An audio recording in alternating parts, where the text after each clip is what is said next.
Alright, let's eat a bulldog and fried chicken bake while I read some more hate comments. Yay! Oh my god. I've been getting a little bit more traction recently, and so more views, more comments, more hate comments. Again, like, you don't have to feel bad for me. I don't care. I clap back for once, kind of. And I clap back with basically how I've been feeling whenever I read something like this. I'll blur out names again because you're not gonna go and harass these people. This person said, "You make videos extremely boring. My god." I responded for once with, "Thank you for letting me know. You mean nothing to me." And I ratioed them, so proud of myself. Well, when you bake it, it stays hot for a long time. That's kind of how I feel. I'm just like, thank you for taking time out of your day to comment something that means nothing to me. Like, your words and your existence, is this really mean to say? But like, it's true. It's like, you have nothing nice or constructive to say to me. I can take constructive criticism on how to improve things, but when it's not anything useful, it's just like, you mean nothing to me.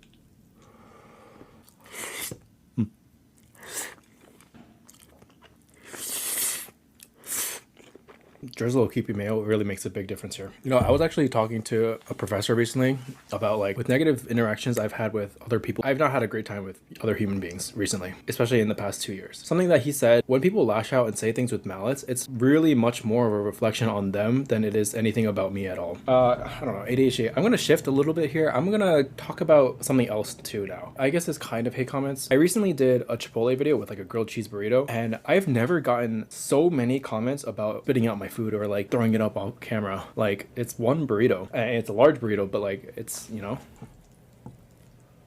oh my god.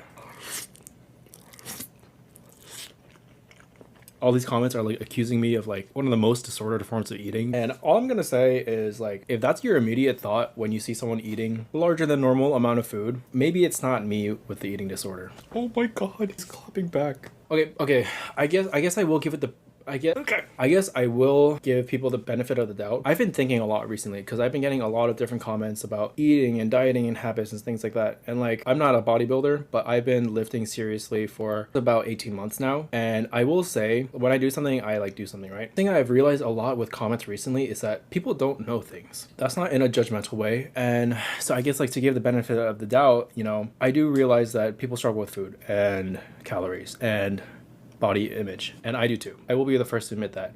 Here's a little bit about me. One of my majors and one of my degrees is mathematics. Nerd. You know, numbers are very intuitive for me. When I started lifting and started dieting, being able to just like really just play a numbers game honestly made things easier for me philosophically. I do know that while numbers can seem very objective, when putting numbers